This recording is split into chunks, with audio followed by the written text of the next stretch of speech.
introduction part of it. Oh, a couple of announcements. By the way, CascadiaPoeticsLab.org. If you're on the email list, you get the RSS feeds and you see the different workshops and things like that. So if you're not, please get on the mailing list. You can do so at CascadiaPoeticsLab.org. And there you'll learn about thinking with Matt Treese. Matt takes a different approach to writing. He's more of a collage type artist, but very valid method for getting beyond the ego. And he knows his stuff. He's like ABD, all but dissertation for his PhD, and rejected an academic career. And we're lucky to have him as a key volunteer for our organization. Another thing you should know about is I interviewed Cornelius Eady the day after he gave the inaugural poem for Zoran Mondami's inauguration as mayor of New York City. Brilliant poem called Proof. You can see it online on YouTube on CBS News. CBS News, unlike MSNBC, didn't talk during his poem, for crying out loud. CBS News, of all places, really. And anyway, the interview was the day after, and talked to him about how he got the gig and how you write a inaugural poem, and it was a really good interview. That's available through our Cascadian Prophets podcast series. And then one other announcement: in late March, early April, we'll have the latest iteration of Life as Rehearsal for the Poem and Poetics as Cosmology. And we're going to be looking at the history of Cascadian poetry. So people like Theodore Redke and George Bowring and Daphne Marlatt and Mary Norbert Corti and Barry McKinnon and Gary Snyder, Philip Whalen, Lou Welch. Lots of interesting poets who have Cascadian connections, and that will start in March. Details are on the website, CascadiaPoeticsLab.org. I put this quote in here: the Buddha's advice was simple yet profound. Train the mind. When the mind is disciplined, wisdom arises. When wisdom arises, compassion naturally follows. I think that compassion is something we never have enough of in this world, especially now. So having wisdom and compassion at this time puts us way ahead of the game, if it were a game. I've found that the day song is a very satisfying ritual that can elevate your consciousness and give you that "I'm still a poet" feeling for weeks, maybe even months. Often, if I've not had a poem other than my daily 17-syllable poem project, now known as Cascadian Senses, I start to question, have I lost my poetry juju? Well, the day song has a way of validating that big time, and it's not the seawater of outside validation. I hope to impress upon you that preparation that has helped me create 7 day songs, including daily journaling, serious reading of other poets, and serious prose, will help you achieve a day song and make you want to do it a couple of times a year. Develop a rhythm that ties you more deeply to the seasons and natural planet rhythms. Barry McKinnon, quoting William Carlos Williams, though I never found the citation, each poem you write should be a summary of your life up to that point. And I think that's a beautiful thing. And it reminds me of another concept from Buddhism, from Dogen and Soto Zen, about Dharma position, to write from the Dharma position. And our position right now in this world, I know there's at least one Canadian, so I won't say in this country, but of course Canada is tremendously affected by anything that happens here. And as I've said before, Canadians feel like they have an apartment above the crack house living north of the United States. So it's just a stunning time to be alive. You can't track all the stuff that's happening. And, what will happen the next time you do a day song? I'm hoping it's in bulk, February 1st. I think that's an auspicious time. Who knows what the news will be and what your response is to it. But of course, poetry as a witness is critical. So those are some preparatory remarks. I'd like to ask you each to tell us who you are, where you're from, and what you hope to get out of this session, or why you registered for it. And let's start with Joseph Curran in Ohio, and then go to Scott Lawrence in, are you in Cumberland, Scott? Well, you'll tell us. You'll tell us. Go ahead, Joseph. Yes, hello. Joseph Curran, Columbus, Ohio. Retired. And well, what I hope to get out of this is an understanding of what the Daysong long poem is. So I've taken some shots at it since I registered. I did a little bit of research. I didn't find a lot of info, but I did find what I thought may have been some, uh, we'll call it professional attempts at it. So I took my shot, and we'll see how, in the discussion, whether I'm on target or not. Thanks, Joseph. I'm glad you're here, man. I'm going to go Scott, then Maggie. Hey, thanks, Paul. Hi, all. Yeah, I am Scott Lawrence. I'm on Cortez Island in the Salish Sea, northern extensions of the Salish Sea, Cascadia. Um, yeah, I'm basically here, Paul, for a little more inspiration in case I need it. I'm up for doing some writing on the first or second around there. And curious also, you refer to the preparation that you undertake. And so that's of interest to me, the notion that there is, maybe laying some kind of foundation or, avenues of inquiry, avenues of flight prior to the event. So I'm curious about that. So thank you. That's good for me for now. Yeah, I think avenues of inquiry is a good way of putting it. We're going to go Maggie, then Nancy Parr, then Lori Bellamy. Maggie? Okay, I was introduced to today's song by Jerry, and I am anxious to find out more about it, and maybe it'll work in with my recent signing up with Stafford Challenge, What's that? Writing a poem a day? writing a poem a day. If you're not writing a poem a day, your standards are too high, William Stafford said. And you're in, is it, what town in Iowa? Winterset, Winterset. kind of right in the middle, right below Des Moines. I see. Fantastic. Did we say Nancy Parr and then Lori Bellamy? I think we did. Nancy, you Yes, made it. I made it. I'm currently in Durham, North Carolina, but well, I've been around, but mostly around New England. I'm a native New Englander. Um, I have been pondering the where are you of, or what are you made of, or whatever that prompt was. And I'm here because I've heard you speak of this for several years since I've been doing the summer postcard fest, and I'd like to know more about it. Fantastic. Have you been to the Black Mountain College Museum in your neck of the woods? No, It's on my bucket list. That's what I think. ah, Yeah, that's a remarkable place. And the original, well, not the original, but the last campus of Black Mountain College, Lake Eden, is still somewhat the same shape as what it was when they left. When the poets, they finally said, we definitely have to close down now. Let's let the poets run it and close it up. Lake Eden was, I believe, that campus, that last one. We're going to go Lori, then Veronica, and then Nancy. Hi, I'm Lori. I live in Seattle.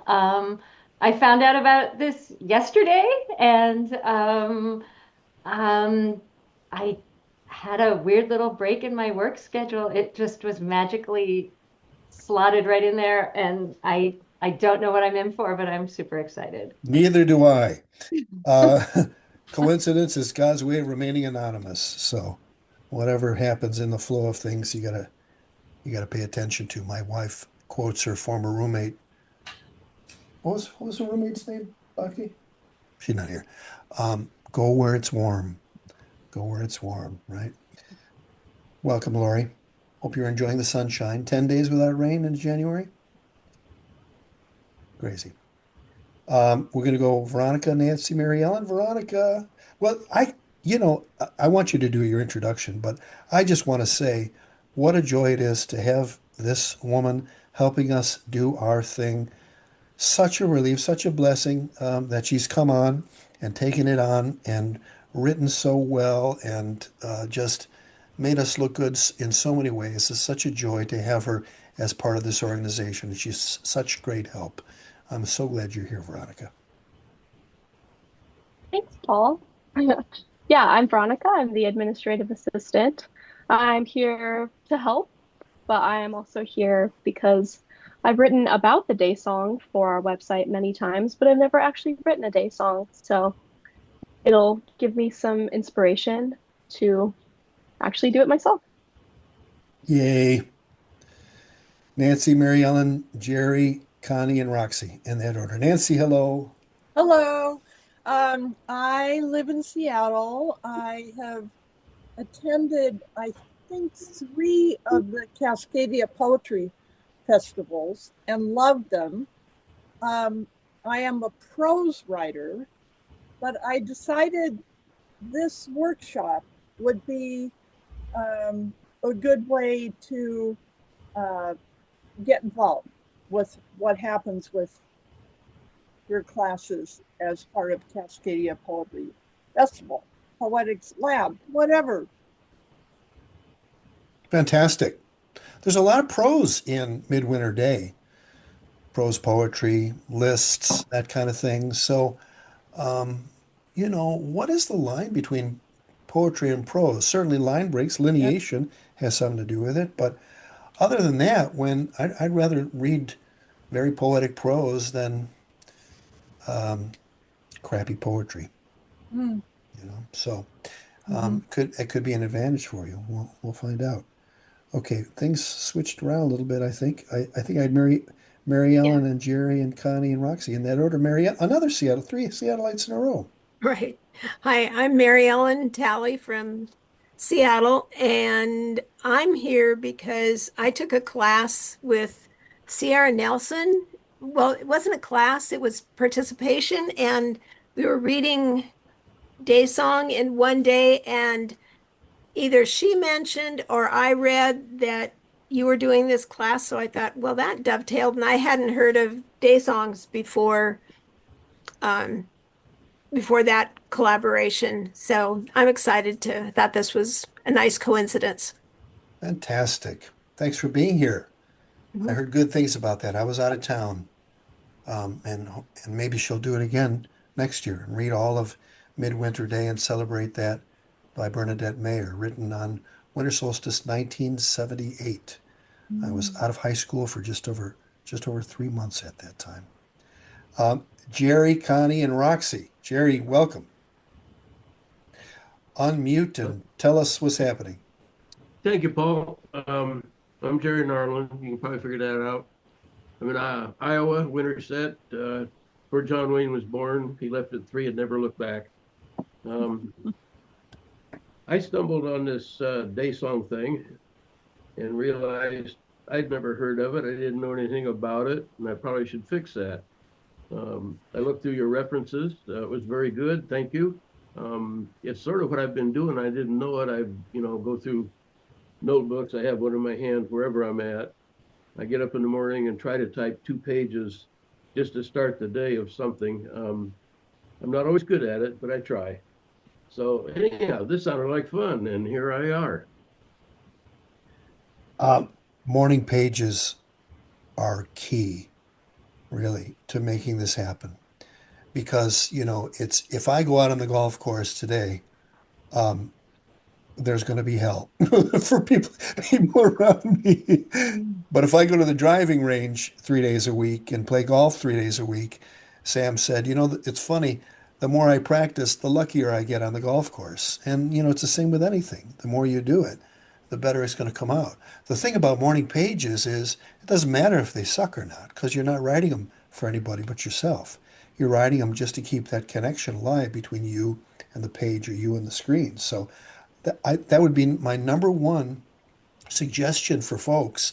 And there's time between now and the end of the month to get a morning pages. Julia Cameron, the Artist's Way, popularized these, and I think that you're on the right track when you're writing every day.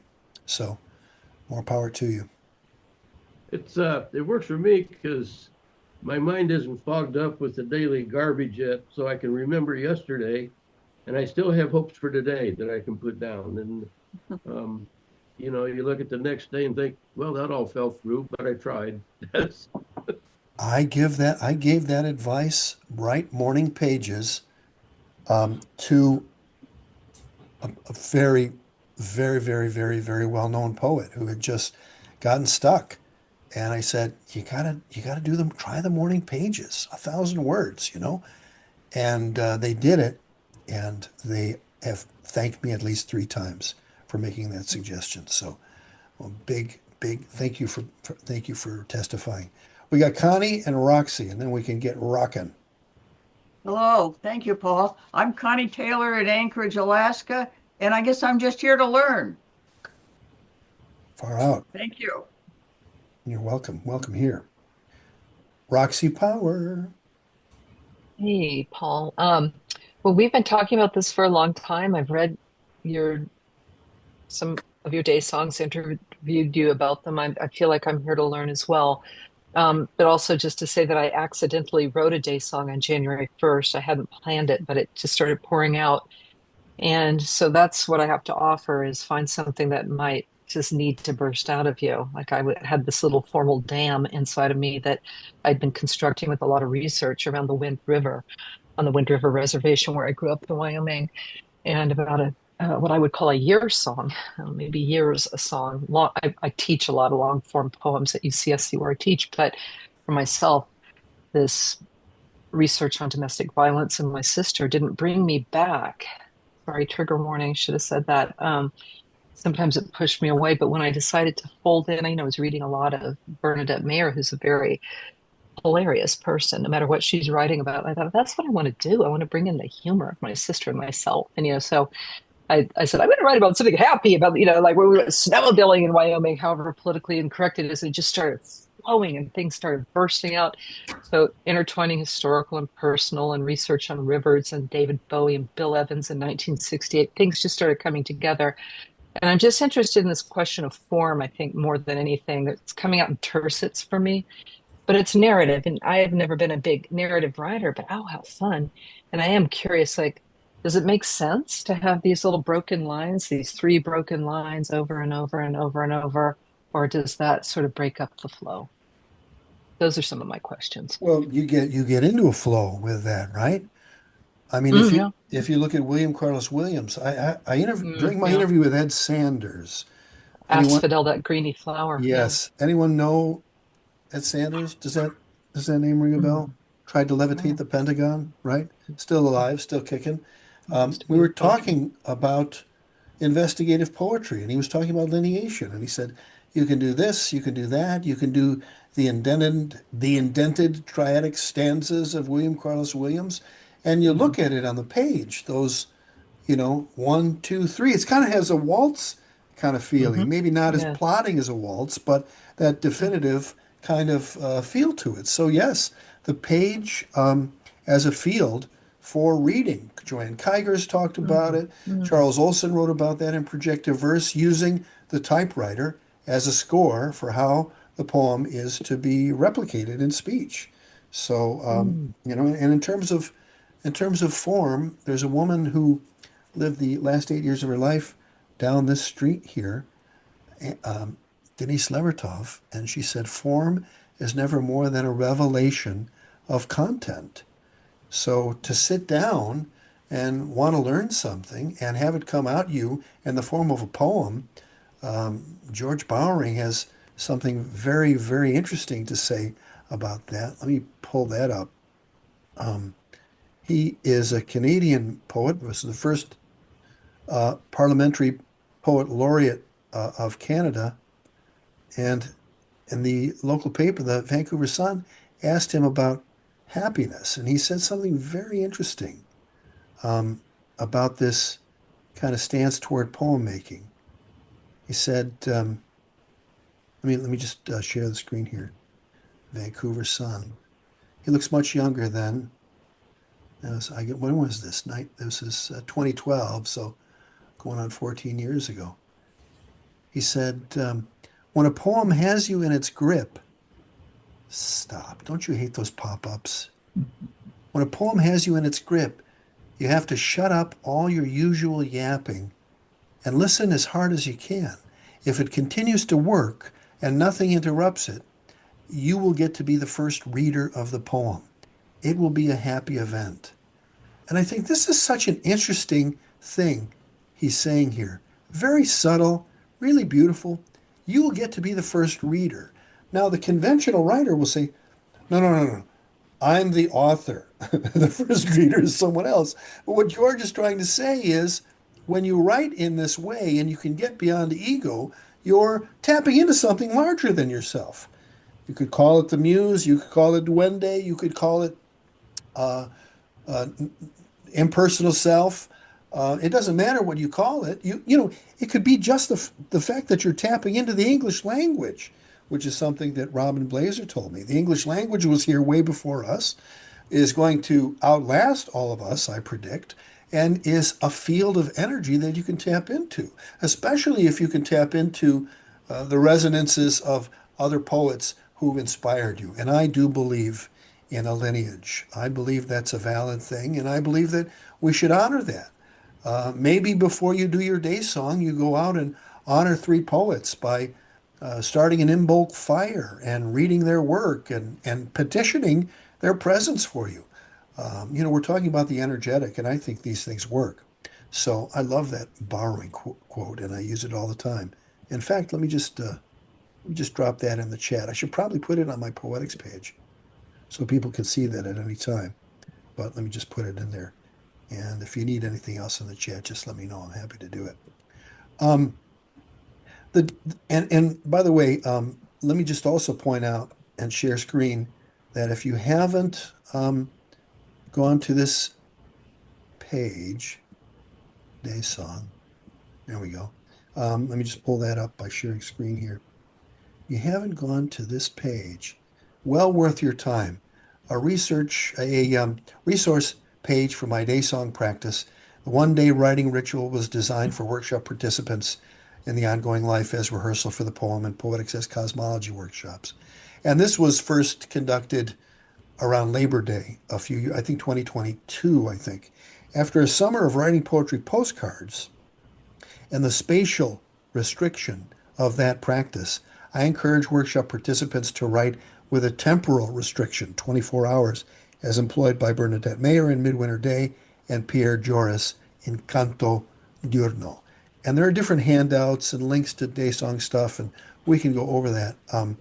But I want to get right into Pierre Joris. And this is what I wrote about this. The Daysong is a day-long writing ritual modeled after Midwinter Day by Bernadette Mayer, 1978, and Canto Diurno by Pierre Joris, 1986. The poem by Joris is a very ambitious effort to make a poem, quote, as large as I could make it, titled Canto in honor of Ezra Pound.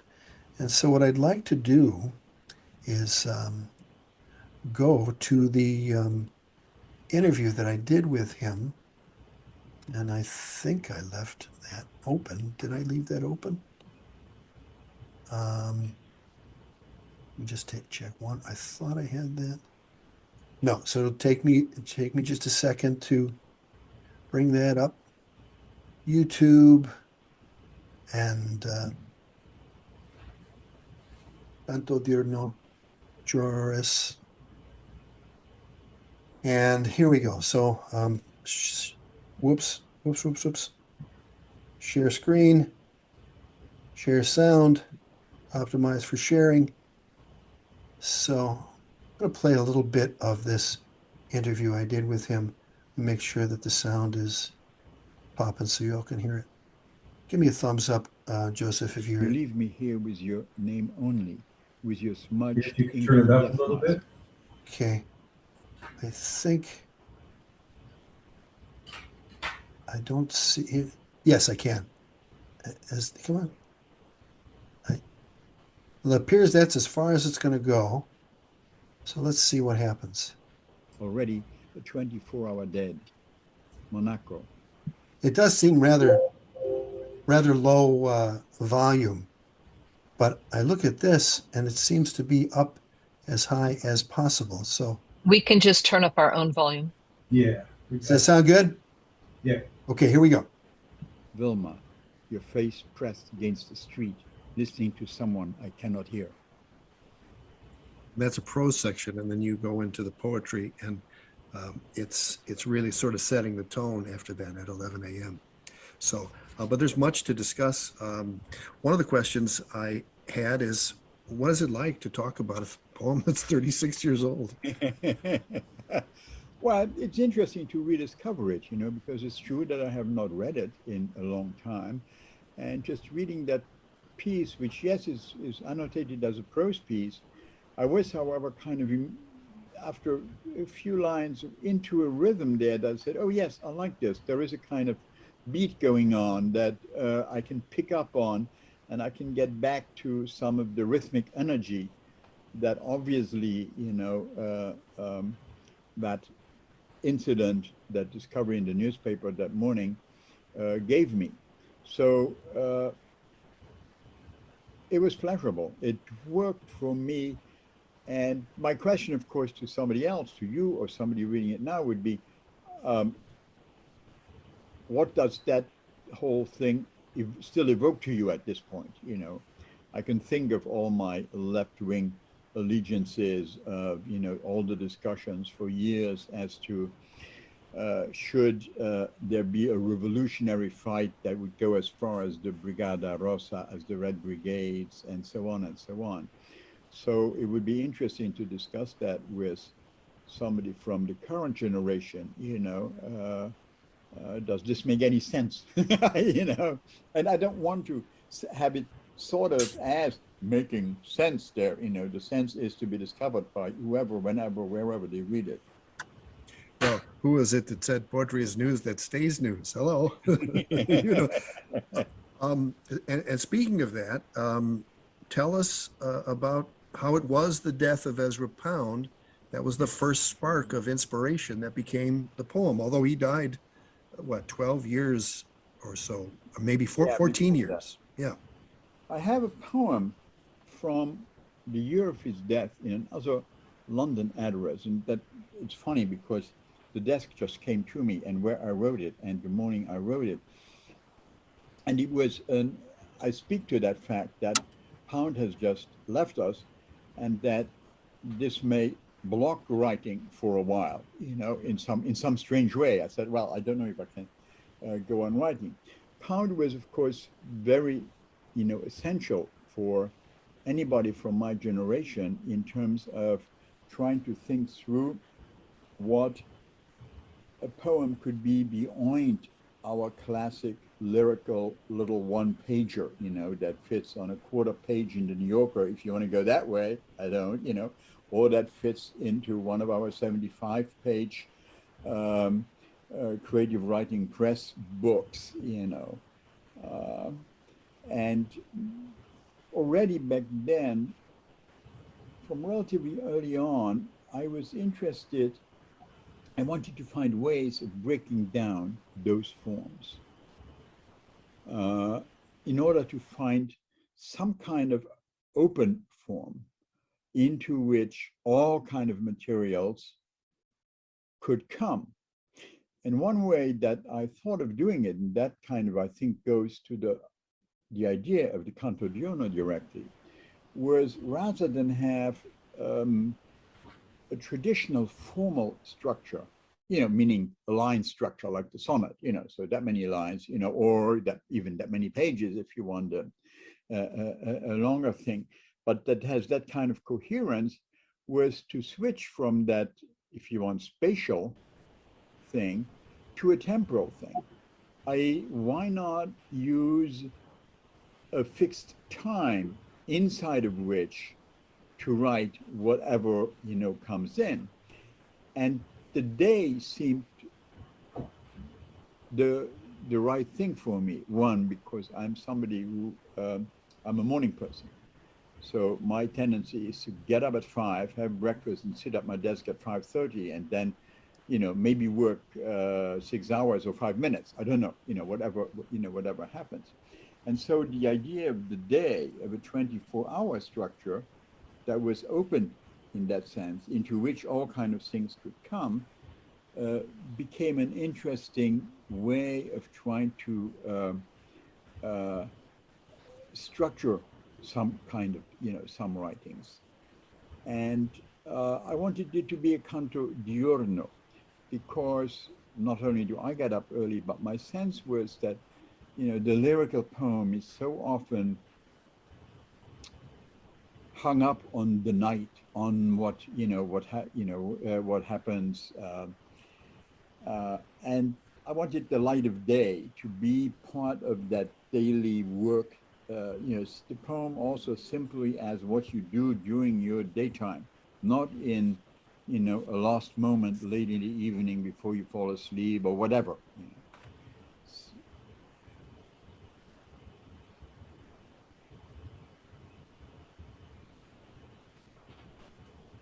You can hear the whole interview. It's linked on the Daysong thing, the Daysong page, paulenelson.com/Daysong. And I'd love it. I could play him reading it. His accent is kind of thick, and I'd really like to hear some voices from the class. And I have a request. I've taken out this segment, and Roxy, I would love it if you could read this segment from Pierre's Daysong. And then it goes from here, and then we're going to read to there. Roxy, are you game for this? Sure.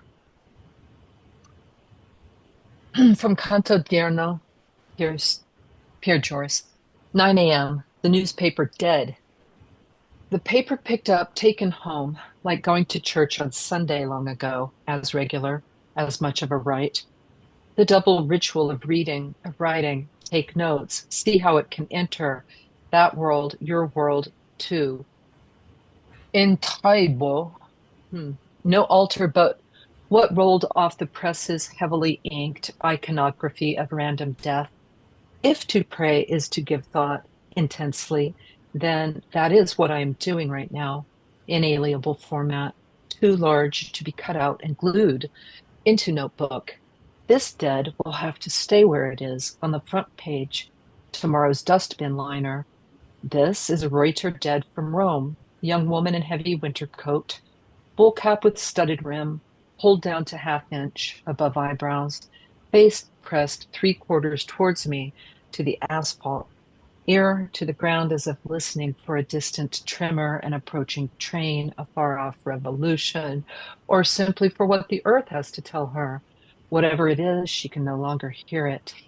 Vilma Monaco, 28, carrying a 38 in her hand and a German MP40 in her bag.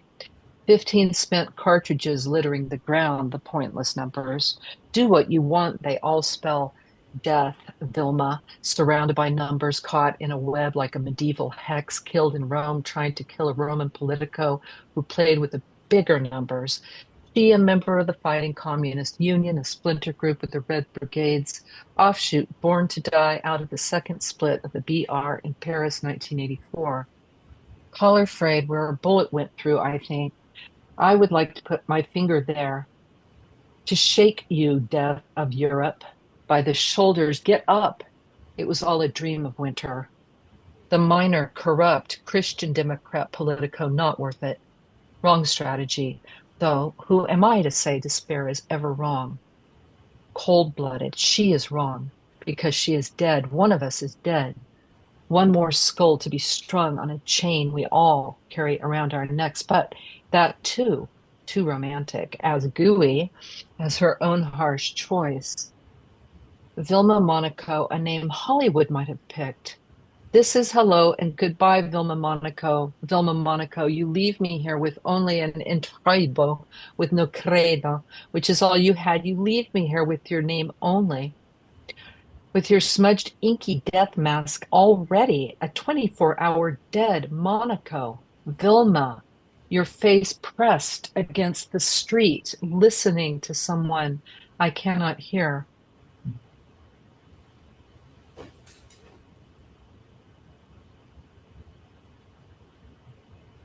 11 a.m. in real time, that dream coincidence of a day, now 14 years ago, a day planned as a page to write the canto diurno all day long and as large as I could make it. And how to tell today coming out of another night, how to tell the making of that unmade dream, unmade canto, coincidence of dawn and night, had gotten up in pre-dawn November light. So that's just a hunk from the effort. And I've included what we just read in the chat as a PDF. So you can download it. And what I would like to do is give you an opportunity to compose something that could be like Pierre, could be a big, long prose block that includes something from today's news or not. And there was something rather Haibun-ish to that. The haibun is a block of poetic prose and then a haiku at the end, or sometimes a block of poetic prose and then a haiku and then another block, or something like that. This is created by Basho in his Narrow Road to the Interior. Osu no Hosumichi? Is that how you say it? Got to work on my Japanese. I'm going to Basho's grave here in a couple of weeks, so I better get that right. In any event, the idea of the cover poem is to just glean inspiration. It's not to make, and it could be just making your version of what Pierre Joris wrote. But if you get something, if you've got some vein that you're hitting, you don't have to make it like Pierre. Make it like how it wants to be made and trust that. So here's what I'm going to do. I'm going to bring up that prose piece or that segment again and make it a little smaller, although I don't think I can fit it all on one page, the whole thing. But you all should have your own copy. And what I'd like to do is take 10 minutes for us to write. And by the way, you don't need to share what you've written. We may ask for a volunteer or two to read if you want to, but you never have to share what you've written. So write for yourself, write what you find interesting, and we'll take 10 minutes. We'll go till 3:51 to do that. Be great if you could cut your mic so that we don't hear your scribbling or whatever's happening. So we'll come back in 10.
think we're about at that. I think we're about at that time.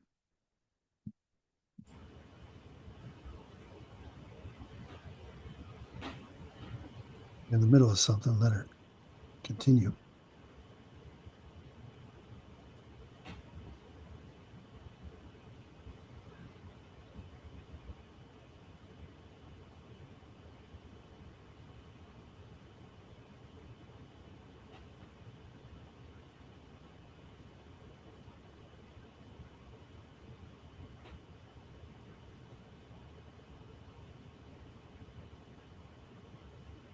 Kind of a pisser to stop, isn't it? It's like, man, I was just getting into it. Well, the beauty of the day song is that won't happen. If it goes right, it won't happen. I remember Michael McClure talking about the personal universe deck. Do people know what a personal universe deck is? Have you done that? Yeah.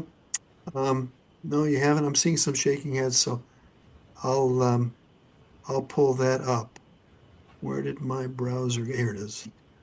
My browser. You can see what I was writing about, what I was using as inspiration. Anyone pay attention to that speech by Mark Carney? The rupture Yeah. about the It was great. Yeah. Yeah, it was good. Yeah, that's something well worth paying attention to. But personal universe deck. Here we go. Your personal universe exemplified in 100 words. The words exemplify your past, present, and ideally your future. They must sound good together and even beautiful to you. Your good side and bad side must be reflected. You can make up a word or two if you have feelings that current words can't express. Use concrete words. Words should be root words. No words ending in ing, ly, or ies, which is usually a good rule for poetry in general. No plural words. Reduce words to their most concrete, original, and basic grammatical structure. Use specific words, not categories. Beef instead of meat, lily instead of flower. Divide 80 of the 100 words evenly among sight, sound, taste, touch, and smell, 16 each, to achieve derangement of the senses, of which Rimbaud spoke. Use free association to determine the words. 10 words of movement, again, no ing words, and so on and so forth. Get at least 50 3x5 index cards. Write each word in big letters on the top of each card and the bottom. So they're like playing cards. Michael's Naropa lecture, July 1976, is there. You can listen to him talk about it. And he says, when you're doing this, no one can interrupt you, not even the cat. Get rid of the cat. And there's this great line. There's this great line, or this moment where someone, a student, I guess I can find it, but he says these songs should sound beautiful. And someone says to Michael, talking about Michael's example, he says, I don't think shit, hamburger, and Venezuela sounds beautiful. And Michael says, well, you're going to do your own deck so you can decide what's beautiful. And I think it's funny that 1976, and of course, those were things in his personal universe deck. And, here we have all this shit happening in Venezuela right now. It's like, why Venezuela of all things in 1976? Why Venezuela? I could tell you why it would be for me, but who knows for Michael? I guess we'll never find out. Or maybe if you look at his journals, which I think at that time were probably in Burnaby, British Columbia, at the Simon Fraser University Special Collections Library, the Wack Bennett Special Collections Library, where Michael's early journal entries are. Anyway, this personal universe deck can really come in handy. I have mine under the altar. Just give me a second and I'll show you what I'm talking about.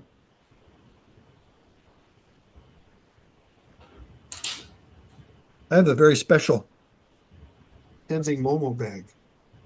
Look at that. Wow. Mary Ellen, you ever go to Tenzing Momo in the market? No, it's place market. So I get my headphones back on. Yeah. I might not know the name. I've been into several shops that I don't know the name of. Yeah, the Tibetan Buddhist herbal apothecary. Oh, okay. If you go to the pig and turn left, go past where they're throwing fishes, around where they got the dried fruit and dried garlic, and then turn right, and then go into the corner. And it's right next to Pasta Casalinga. Oh, Pasta, it's been there forever, right? almost 50 years now. Yeah. Yeah. Anyway, these are my cards. I decorated them. I did stickers. I colored them. I was pretty focused on it. Here's my card for companion. Look at that. Yeah, yeah. Did you ever see that card, Bucky Watts? My companion card? Hold on a second. I never show these to a class. She doesn't want to be on camera. Anybody else? Outside. I like the practice of outside. Anyway, I broke some of the rules. Salal, here's a good one. That's a good card, Salal. And then on the other side is the mountain. And I went a little crazy because I've got them on both sides. So I got more than 100. But you get stuck. It's like doing a divination. It's like, Joanne Kiger, please pick a good poem. Please pick a good word for me to get inspiration. What's it going to be? It's going to be him. That's a good one, huh? So and by the way, I can drop that personal universe deck link into the chat, and so you have that there, so you can take that, and you might be able to get one done before the first. But I did mine a few years ago, and it was like I was obsessed doing it. I did it, I don't know, 4 or 5 days.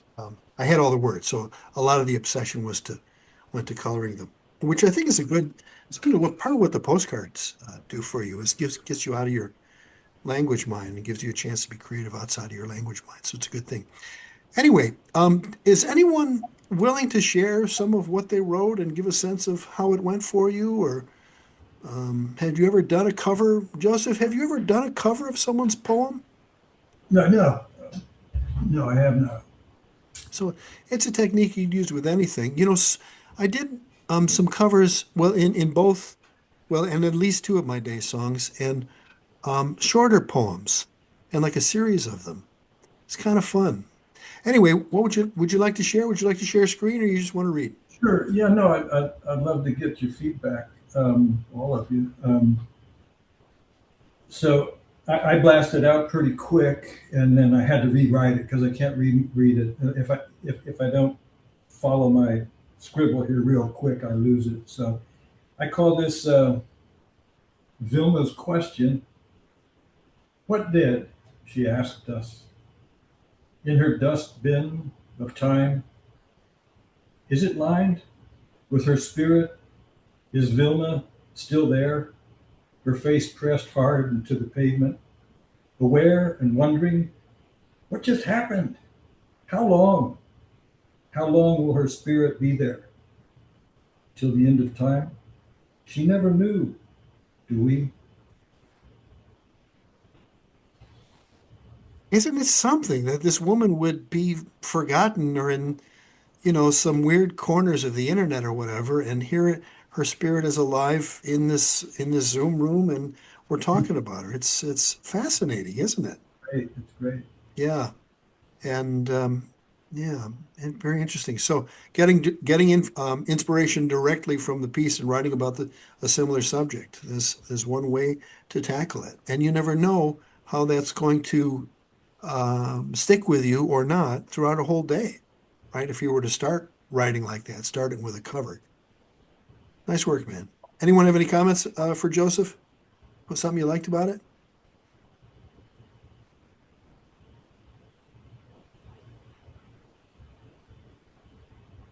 Guess not.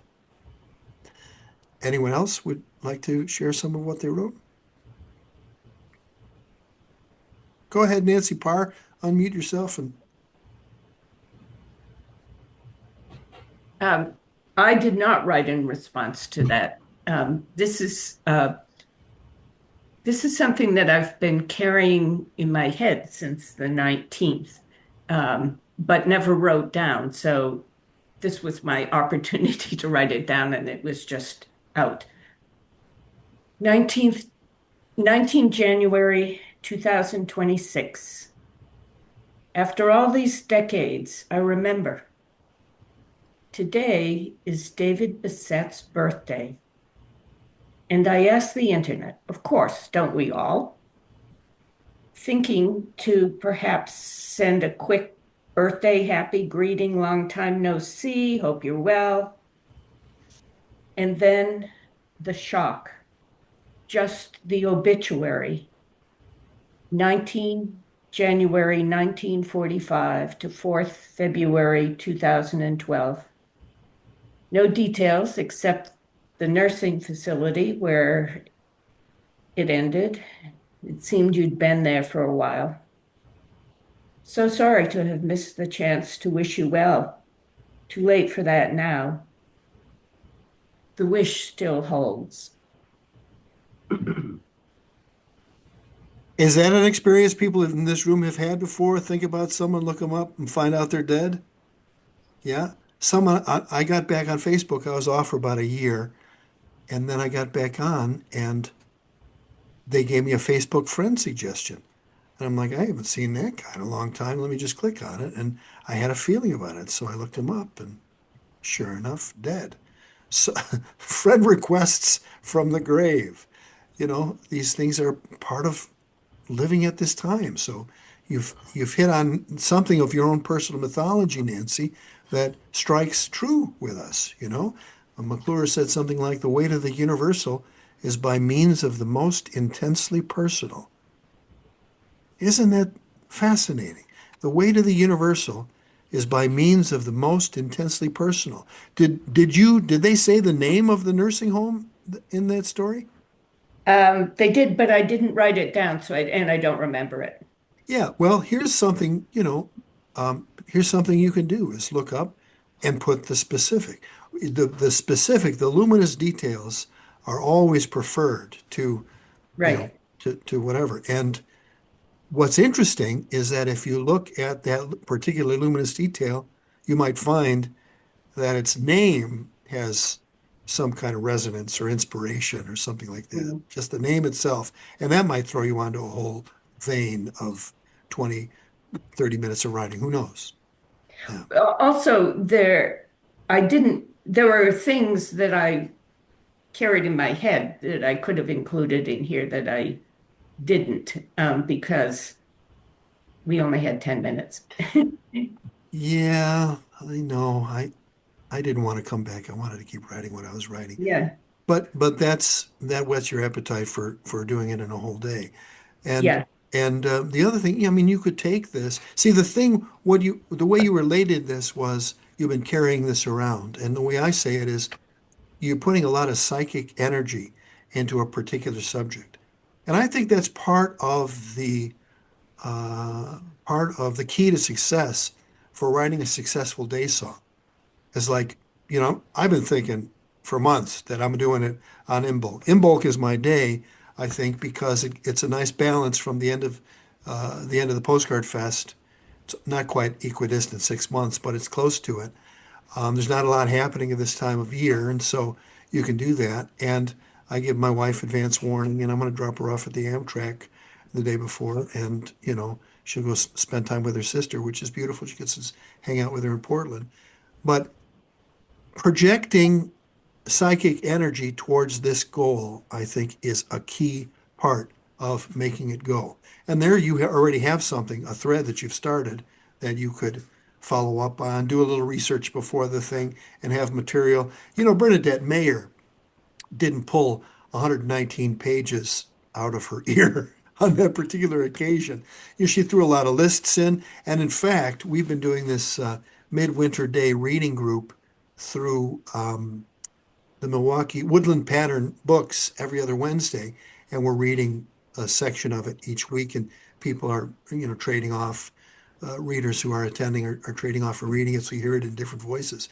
And we found out, somebody said they didn't have the source, but they knew that Bernadette Mayer, she, on the day, wrote some lists, but then sort of fleshed them out after the occasion. So still in the spirit of the day song, I think, but you can go back and dig up more information. Although she didn't have the internet, and we have more information than we know what to do with. And Nicely done. this Yes. this was just the latest of. I have a few things that a couple I've written down and a few more hanging in my head, and this is one of the possibilities. This and it sort of merged with what your reference to what are you made of was thinking of people. You might want to speak to that too when you write. What is Yes. it? What is it this what part of that person is alive in you? I think we're all an amalgam of all the people we've ever met, all the people we've ever loved, all the experiences we've ever had. So tapping into some of that can be pretty powerful and keep you occupied for a while. Nice. Yeah. Anyone else? Or Jerry? Far out. I read through that clip a couple times, and I kept coming back to that first sentence. The newspaper dead. And that kind of rang a bell, so I took that to run. No longer on the morning porch, now flashing by in 7-second blinks of an electronic miracle. Headlines. The satisfaction of skimming ink-fragrant pages, selecting nows and laters or no values, absorbed the morning between bites of the world. Gone. The tactile satisfaction replaced by vetted and juried tidbits about people I never heard of and when identified, do not care about.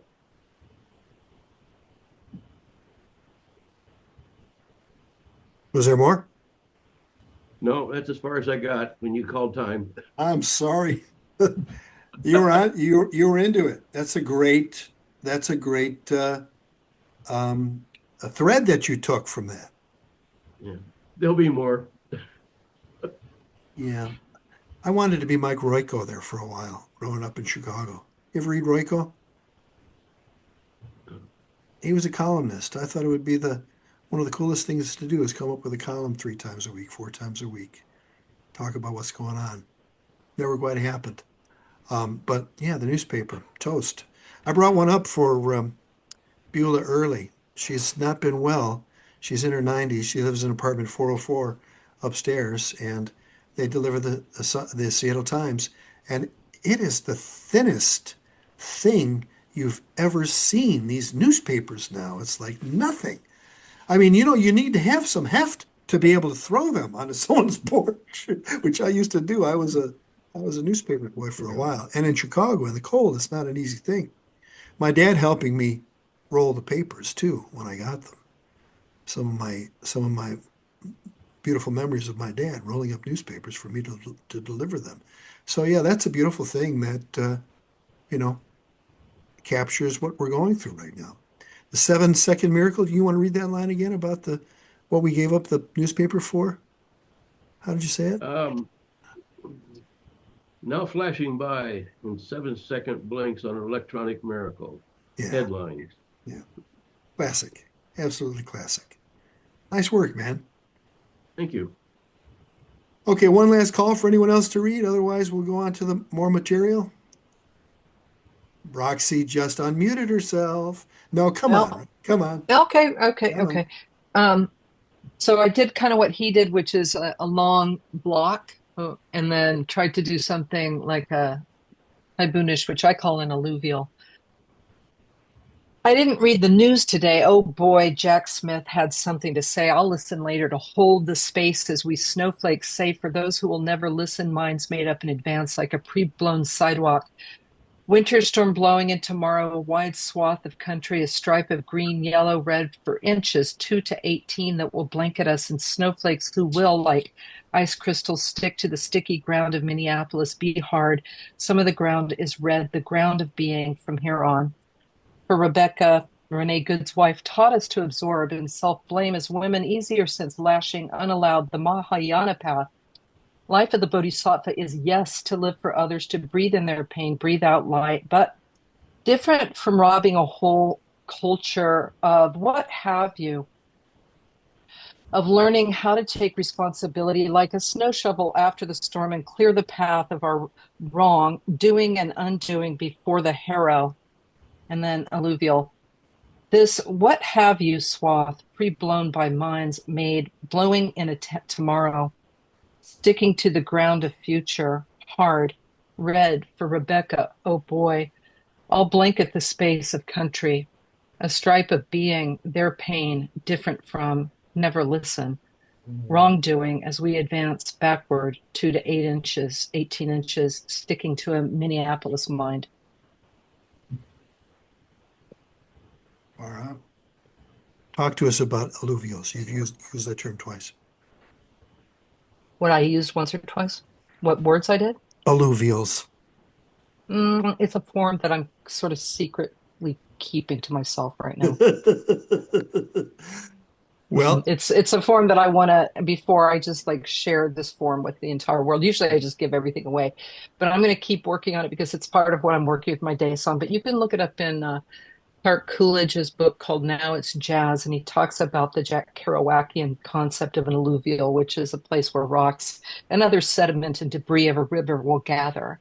And it's a place for the hard, chunky places. So just don't take the alluvial yet, guys. Let me get this book published first. But it's like, so I'm working on a long kind of river-like piece, and then I gather some words. Yeah, I already told you them. Michael McClure said he did a workshop at the old Splab in Auburn, and he said, I'm going to talk about a little known trick by Jack Kerouac. And it turned out to be alluvials. And alluvial, geological term of stuff that washes down from above. And so he said, when you're composing spontaneously, that you're reading and you get stuck, is to go up a few lines or go up to the beginning of that page and read again, and you'd be stunned by how good it works. You'll read, you're reconnecting with your train of thought, and you'll come up with something that had gone through your mind, but you forgot. And you're like, okay, I've got it now. So it was a little trick to keep the spontaneous process going, as described by McClure talking about Kerouac. Little known trick by Jack Kerouac. Earlier today I was writing about when we walked through Dead Horse Canyon as a bunch of poets, and was trying to work with that concept in the literal level of all the sediments that wash into Lake Washington, and but also think of it as a form, what washes down into the mind after you write, into your mind. Jack Smith's testimony before Congress today, and got heckled. Some J6 guy heckled him. That what happened. Yeah, I saw a little bit of that. One other thing, Roxy, I want to ask you about. You talked about Renee Good's wife. Yeah. Tell us why that came to mind. Oh, well, because, that's what I was trying to say, is that we'll listen to Hold the Space, or at least I will, of the Jack Smith testimony, as we snowflakes say, for those who will never listen, right? So the hecklers are probably not going to listen anyway that much.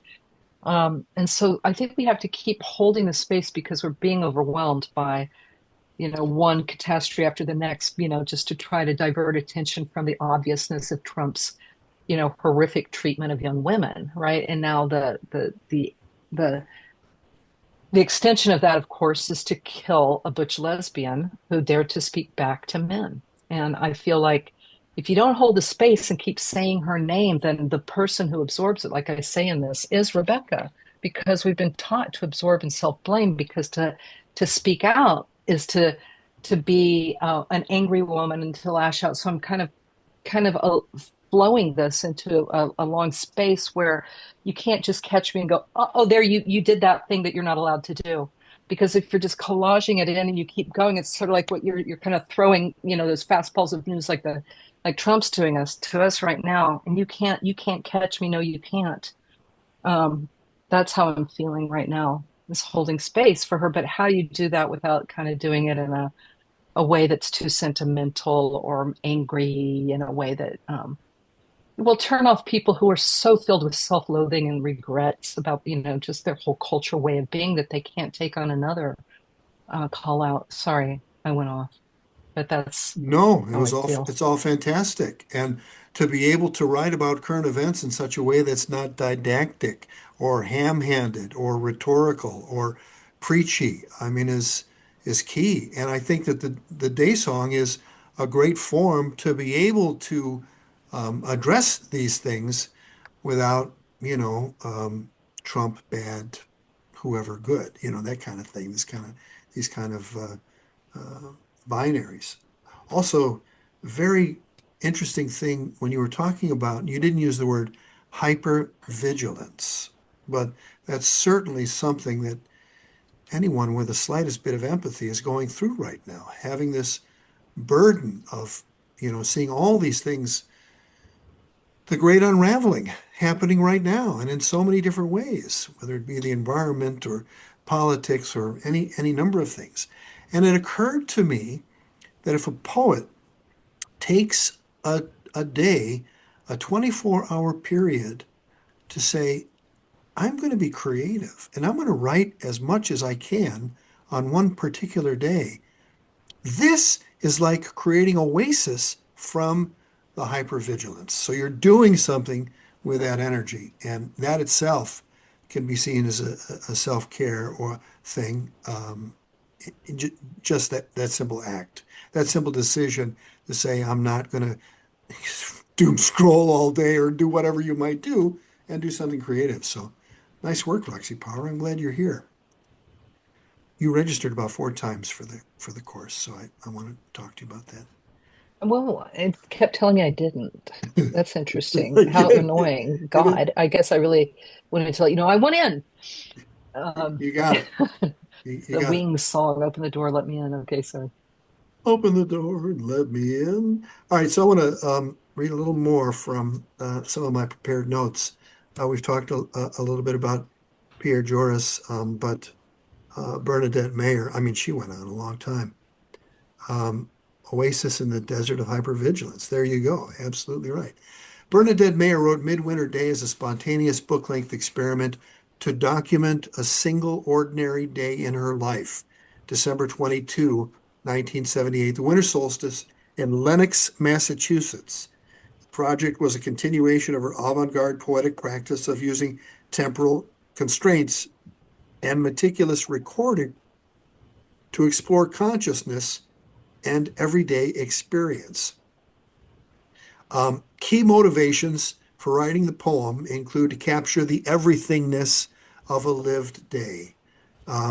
Mayer wanted to record her thoughts, her dreams, the minutiae of her daily life, from waking to sleeping, caring for her children, and grocery shopping, to show how the seemingly mundane details of existence connect to larger global social and economic issues. As a feminist statement, the poem is considered a powerful model that combines avant-garde aesthetics with a feminist and politicized consciousness about motherhood. In fact, one of her lists was writing about the names of her friends who are mothers, which I don't know if you get that in the poem, but she's talked about it in one of the many interviews. I wanted to do an interview myself with her about this. I was in New York visiting my daughter, and didn't happen. One of my great disappointments in life. I didn't get to do that. She refused to segregate mothering and domestic life from intellectual pursuits, demonstrating that a woman could be a poet and a mother simultaneously, although she did find herself writing in a closet to get away from them. So it's a little tricky to be a mom and a poet writing a day song. She also wanted to create her own version of Ulysses. She was inspired by James Joyce. That poem also, or that piece also chronicles a single day in intricate detail. She aimed to create an epic poem about a daily routine in the same vein. As a formal experiment, the poem grew out of earlier, larger projects such as Memory and Studying Hunger, which also focused on exhaustively documenting experience. Midwinter Day applied a narrower, more rigid time constraint one day to explore the possibilities of language and thought within that limitation.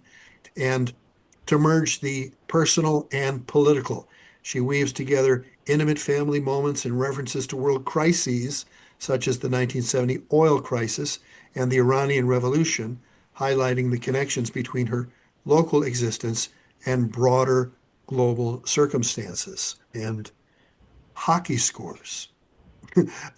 Just page or two of hockey scores when the Flames were not in Calgary, but were in Atlanta. So dating it like that, it's like Atlanta had a hockey team. What are you talking about? Yes, the Flames. And then the other thing about documenting some of the things that were happening in her life, she documents in great detail the tantrum her daughter is engaged in, which is like, as a parent, and I'm a parent, and I've had too many that I can remember, experiences of my kid acting out in public in such a way. Well, I can remember at least one. But in any event, you feel powerless. You feel like an asshole. What can you, you're an inept parent. What can you do? Bernadette is like one of two things, as I can figure. The first one is, I'll show you, motherfucker. And I'm going to write about this tantrum, and it's going to survive you. The story about what a brat you were on that day. I think that's one thing, which probably gave her a little glee. And knowing Bernadette's sense of humor, she probably got some amusement out of that. Or it was just a way to take that energy of frustration and put it into the creativity of it. So I could probably pull it up. I have this as a PDF. Maybe I'll try and shoot for that on Sunday to read the tantrum scene. But yeah, and then the other thing is what's happening. What is happening in today. Jack Smith a couple of days ago, Mark Carney. I mean, all kinds of things in the news that are about the way that whatever order we've had is unraveling right now. It's unraveling right before our eyes. And, I mean, people 50 years from now are going to go, if we live through it, and I think we will, are going to go, how did you live through that? So, I mean, what did you do on your day song? End it all by drinking half a bottle of vermouth? What kind of vermouth? What's the name of it? To have the luminous details of your life. I asked Pierre, if anyone's watched that whole video, I asked him, what'd you do? And he says, I don't remember. I guess I went and did errands, that kind of thing. Well, put that in the day song, or at least have notes about it so you know what you did. What did you eat then? We kind of go through cycles of what we're eating. I remember this key lime pie they used to have at Trader Joe's. It was so good. It was in the frozen section. It was kind of cheap. I ate half of it in one sitting. I think I had a migraine for 3 days after that, But it's like that was the time when I was eating the Trader Joe's key lime pie, for instance. So what are the specifics for your day song? What are you doing? In some of my day songs, I write in there what I had: buckwheat pancakes with grade A maple syrup and a maple latte with oat milk or whatever. I don't know. But again, hyper specifics and tracking this. And you can write what did Ginsberg say? I paraphrase it, but he said, you can write anything you want as long as you don't show anybody. But then he also said, candor ends paranoia. So it kind of goes a couple of different ways. Let me pull up one of these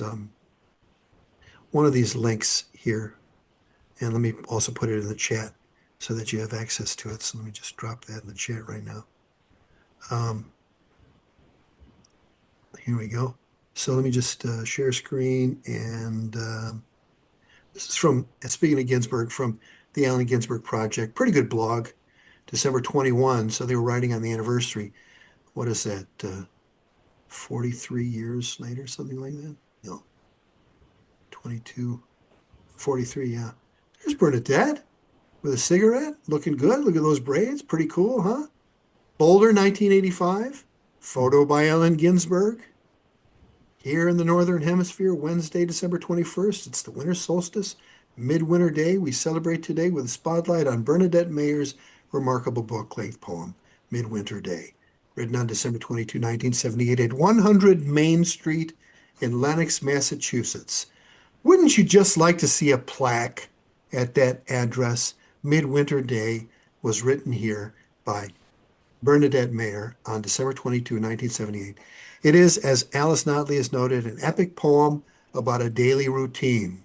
In 6 parts, the poem takes us from awakening and emerging from dreams through the whole day, morning, afternoon, evening, night, to dreams again, a plain introduction to modes of love and reason. And as Mary Ellen showed, there's the cover of the book. And she says, I got inspired by the Antarctic explorers who would have big suppers on Midwinter Day because it was the day that the sun turned around and, be the beginning of light coming back into our lives. So now it's become, for a lot of people, I think, a replacement for Christmas. 1978, she's writing this. So they don't still, these are the people who killed Christmas, just in case the mega people want to know. It was Bernadette Mayer who did it. So they don't celebrate Christmas. You just have a gala reading of Midwinter Day. It's so great. I love it. I never realized that it would be popular in that particular way. Did you write it all in one 24-hour period? Yeah, I did. And yeah, a little. I did a little rehearsal beforehand because I wanted to get good at remembering my dreams. Can I stop the share for a second and tell you how important this is, getting the dream material in? I mean, you talk about writing for self-knowledge. Holy shit. When I wake up and I've got some dream recall, I can write a 17-syllable poem because I have to write one every day. It's my thing, writing a 17-syllable poem. I remember one sentence in the book called American Sentences. It was like late night sangrias, something about eating a narcotic cracker sandwich was in my dream. It's like, you talk about great material for poetry. And the thing about when you read the first section of her book, Midwinter Day, is like all these different dreams, and did she have all those dreams on that day? I doubt it. But, she was taking from her journals and stuff, and I'm sure expanding on those dreams. You kind of even do that when you're going through the dream. You're having this lucid dream and you're trying to urge it in a certain way, that kind of thing. So having the dream recall, I mean, that's why it's best to be alone when you wake up that morning so that you can have that dream recall. It's a huge reason, because if you can get some juice from your dreams, or if you can have some dreams between now and then, and if you can also ask for it, have it as an intention. I'm going to go to bed and I would love to have good dream recall, and the dreams are always going to be interesting. Ian Williams did that. He was a comedian that we saw several times when I was living in Peoria. He said, I had this weird dream last night. Well, of course you had a weird dream. You didn't have a dream like you went to the grocery store to get milk. That's not the kind of dream you have.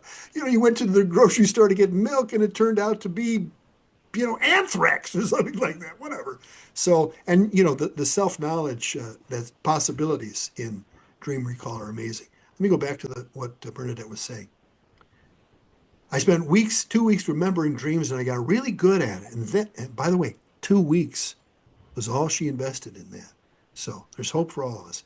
And then I did things I knew I was going to buy the day's newspaper. Maybe Vilma Monaco will be in it, or your Vilma Monaco. So I have a list of all the articles in the newspaper. These are the tricks of epic writing, right? You make a lot of lists. I listed all the women poets who have children. Yeah, it was fun to write. I used to have a tape recorder. I wrote it at this apartment. I was living in Lenox, Massachusetts, and it had extensive closets. And I used to have the tape recorder in one of the closets so I could speak into it without the kids, being distracted and asking me what I was doing and stuff. So it was fun, so on and so forth. Bernadette Mayer, really original writer. So a few other thoughts. I already talked about the personal universe deck. I talked about I haven't talked about. I've got this phrase here: multi-register / tone important. If you write for a whole day and get 12 or 18 or 20 pages of work, and it's all one tone. And you read it out loud, people are going to want to kill you. You have to mix it up. And writing a cover poem here and there, writing a haibun. If you need the link to my haibun exercise, I'll be happy to put it in there.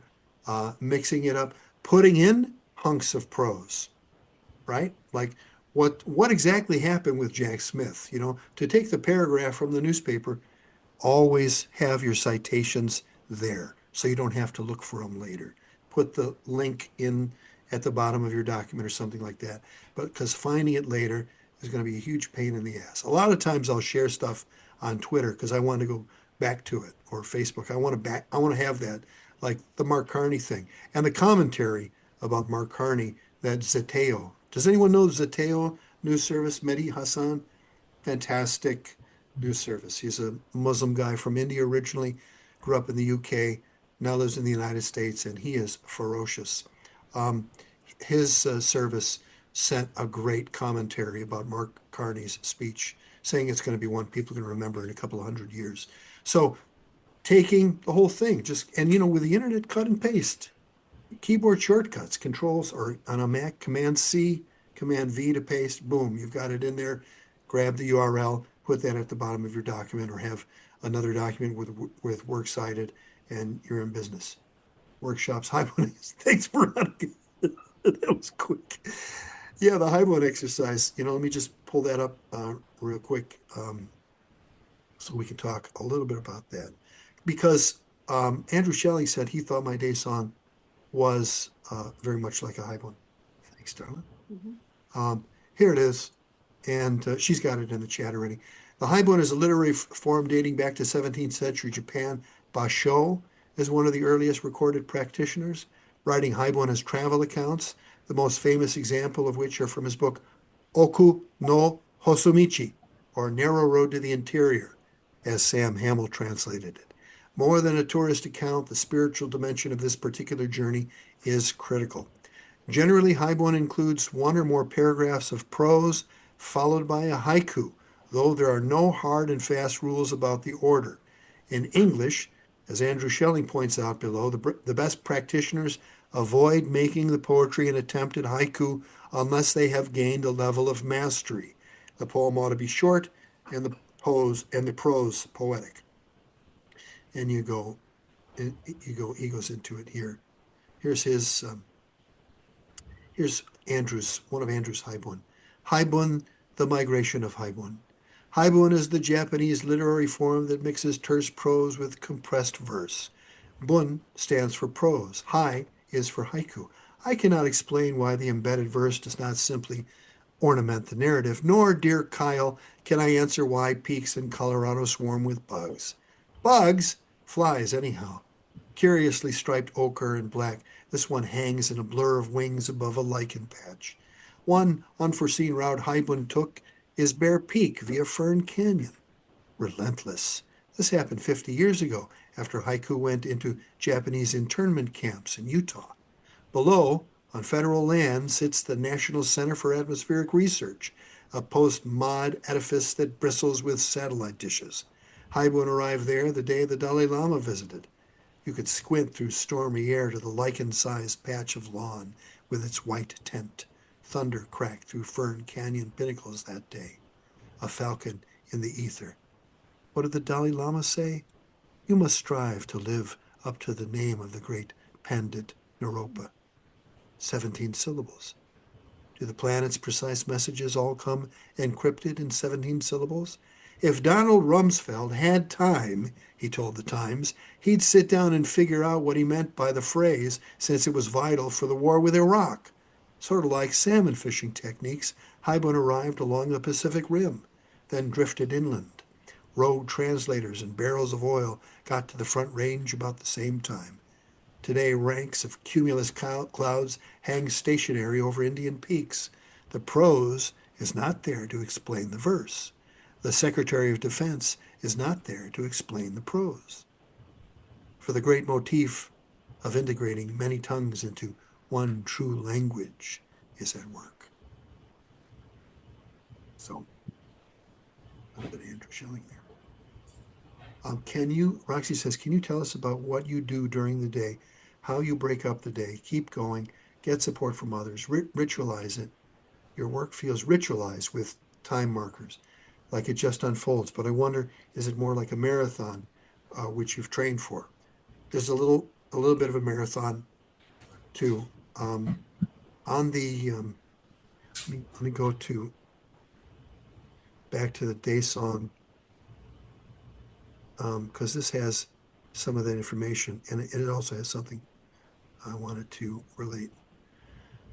So so if I share this thing again, um, in bulk, day song ritual. Um, it talks about the pagan holiday, what it is, how it's important to the Celtic fire goddess Bridget, patron of smithcraft, healing, midwifery, and poetry. One scholar believes the word Imbolc has a Proto-Indo-European root meaning both cleansing and milk. What a day for a day song. And then we get into preparation. The day song works best when you have the full attention of the muses. Pets, spouses, and children will not serve your best interests in this ritual. So best to free yourself for 24 hours. If you can't get this isolation on February 1st, within 48 hours before or after can work. For hundreds, if not thousands of years, the holiday has included certain colors, foods, herbs, and scents. Among them, white, pink, red, yellow, light green, brown colors, herbs, angelica, basil, bay laurel, blackberry, celandine, coltsfoot, and so on and so forth. You see them all up there. It's on the day song page. And um, I remember one of these day songs, I don't know if it was the first one, but I'm a morning person too. And you have that morning writing energy going, and you're alone. So no one's going to interrupt you. You don't have to make breakfast at a certain time. I do have to take care of the rabbit. That's the one thing. But the rabbit is the most low maintenance pet that you can ever have. And then when I finished, I was going to take a walk, and I try and get my 10,000 steps. I started walking, and I got about a block away, and I'm thinking, have I just blown this whole morning energy? Was it wise to take a walk, or should I milk the morning for every last syllable that I could get out of it? I was able to continue after that, but you have to do things like eat, have a cup of coffee, and I think putting timestamps on it when you left, when you came back, when you started writing. Like I do timestamps of when I finish something anyway. So I think having the timestamps and having all that and biological needs, all of these are critical. One year, I finished my day song at 1 in the afternoon, and I took a nap.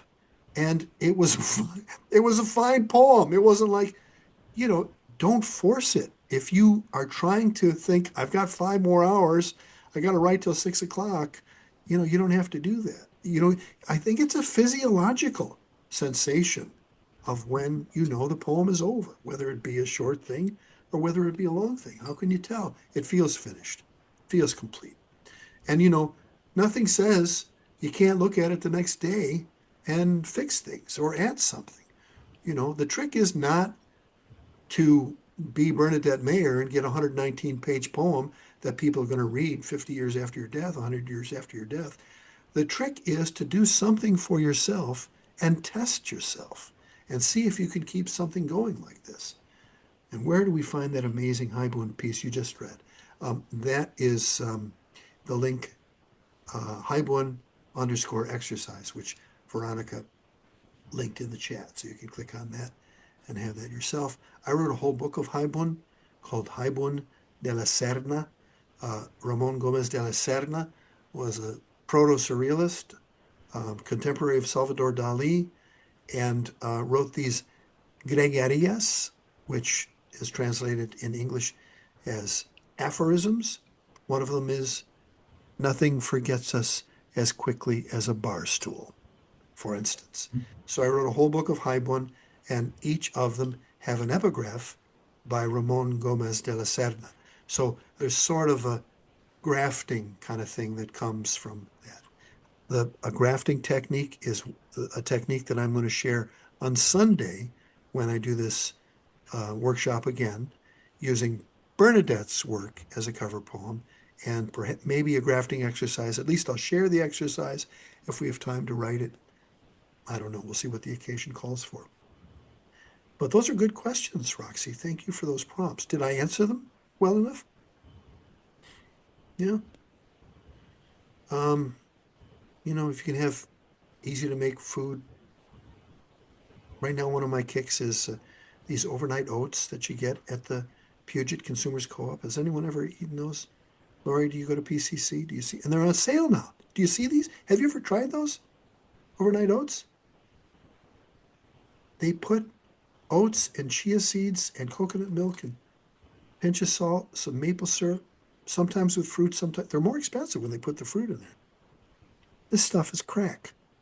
It's insanely good. Now, am I going to be eating this in 5 years? I don't know.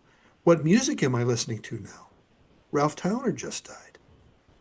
Would there be a Ralph Towner passage in my day song? I would hope so. I've written poems that mention Ralph Towner before, but what a giant of improvisation. And did you know he's from Centralia, Washington? You talk about random. That's about as random as Indiana winning the National Football Championship, if you ask me.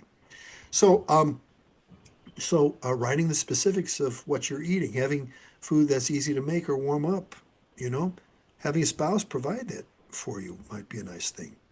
Some can do that, some don't, but having that be easy so you can get back to it. But, taking your time to nurture yourself. Self-care is important, and I didn't have a fall project this year. I stopped writing flexible mind poems, which is my outside of the postcard season was my project, and I didn't have that. But I felt that the day song energy from the September 1st day song, actually August 31st that I wrote last year, carried me. And I still felt like I was a poet and looking forward to February 1st. So putting the psychic energy in that moment, don't put too much pressure on yourself, because the worst thing that can happen is you have a nice day. If you don't get anything that you want to read in public or that's going to make you famous as a poet, doesn't mean that it's a failure. Taking that time for yourself is a positive thing. Taking time to be creative is a positive thing. So don't put too much pressure on it. But also, there's a Freudian word, cathexis. I think it's been used in a negative connotation, but I think focusing a certain amount of psychic energy on a particular thing can be healthy, especially if you're trying to get to know your own mind, as we had in that Buddhist quote at the beginning. So I think that's a good place to end at 4:45. We'll keep the room open. Answer any other questions. Thank you for being part of this work. You're taking these workshops. Every little bit supports what we're doing, and we'd like to keep it going. So thanks for being here.